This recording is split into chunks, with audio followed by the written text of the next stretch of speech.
There's a new wearable in town, the Microsoft Band 2. What's new and improved? Let's find out.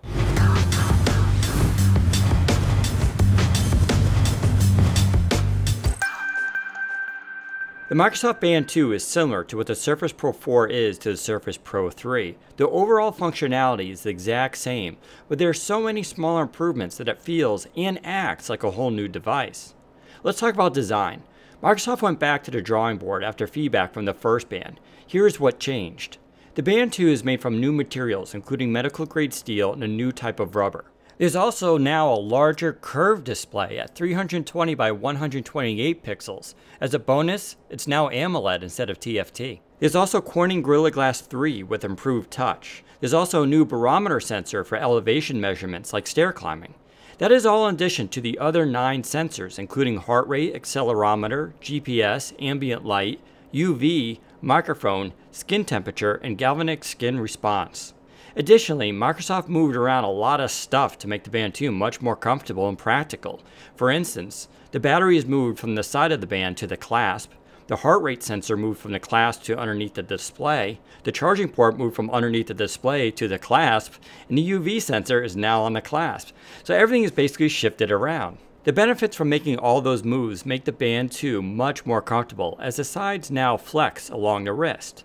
The heart rate sensor is now on the inside of the wrist, and the charging port never touches the skin, which prevents skin irritation and the connector from getting dirty. So all these changes address the biggest complaints that people had with the Band 1, including scratch displays, the soft touch paint peeling off, and general discomfort. Besides the hardware fixes and improvements, the Band 2 also has a few software enhancements that are useful.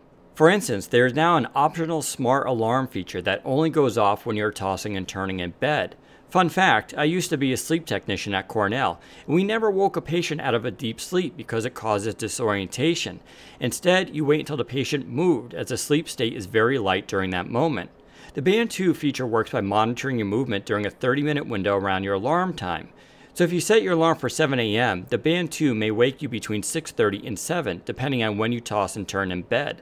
The result, you wake up refreshed and not groggy. There's also an optional auto clock function. The clock turns on only when you raise your arm up to view the band. Fitbit does something similar, and it's tremendously useful, so I'm glad to see it here now as well, as it saves battery and you also gain a clock. Finally, there's a UV reminder function. This is an alarm that goes off after a defined period of time in the sun, making it ideal to avoid sunburn or too much solar exposure. Unfortunately for now, Microsoft says those new software features won't be coming to the Microsoft Band 1, so you'll need Band 2 in order to grab those. Interestingly, Microsoft is doubling down on the inside wrist orientation. To be clear, you can definitely wear the Band 2 with the display facing out, but the Band 2 reorientates the UV and heart rate sensors for more optimal usage when worn displayed down.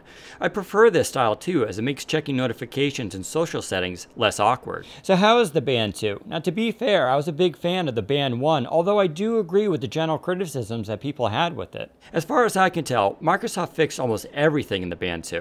That's not to say that people won't find personal reasons to not like it. The new clasp is still rather large and prominent, and some people still won't like the horizontal display.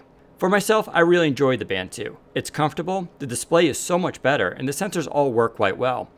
Battery life is decent, and you will still need to charge it every other day.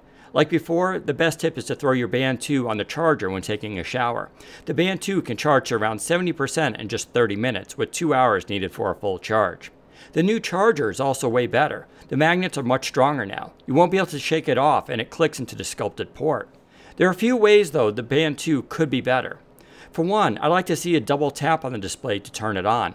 Fitbit does this with their recent wearables, and even Windows Phone has double tap to wake.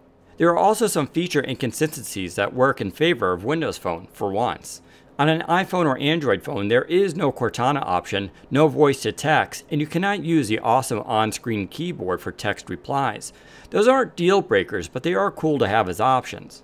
The price of the Band 2 also went up by $50 to $249. That is priced fairly next to the competition, but is just one more thing to think about.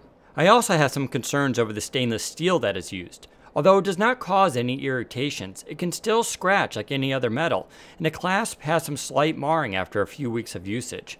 Like all wearables, the Band 2 is slightly vulnerable to damage from everyday bangs and scrapes.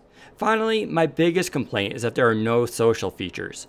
Part of the appeal of Fitbit is the same as Messengers. Your friends are on them. This lets you compete, set fun challenges, and rewards. None of that is on the Band 2 yet, so you are using all the health features in isolation.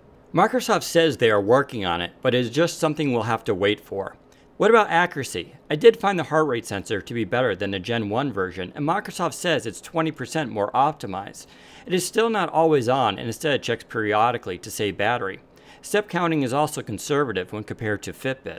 Forgetting about health, the Band 2 is a great phone companion. I do enjoy the notifications for text messages, emails, weather, and more. Luckily, that is all configurable too. In fact, I find the Band 2 more interesting as a smartphone accessory than pure fitness, and I have no issues recommending it for that reason alone.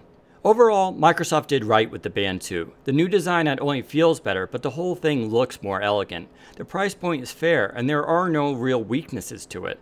Most drawbacks are likely to be addressed in forthcoming firmware and software updates, which also lets Microsoft add new features. Like the Surface Book, the Band 2 represents some crazy engineering from Microsoft. I still recommend trying on the Band 2 in person, and I hope Microsoft releases it to more markets as well.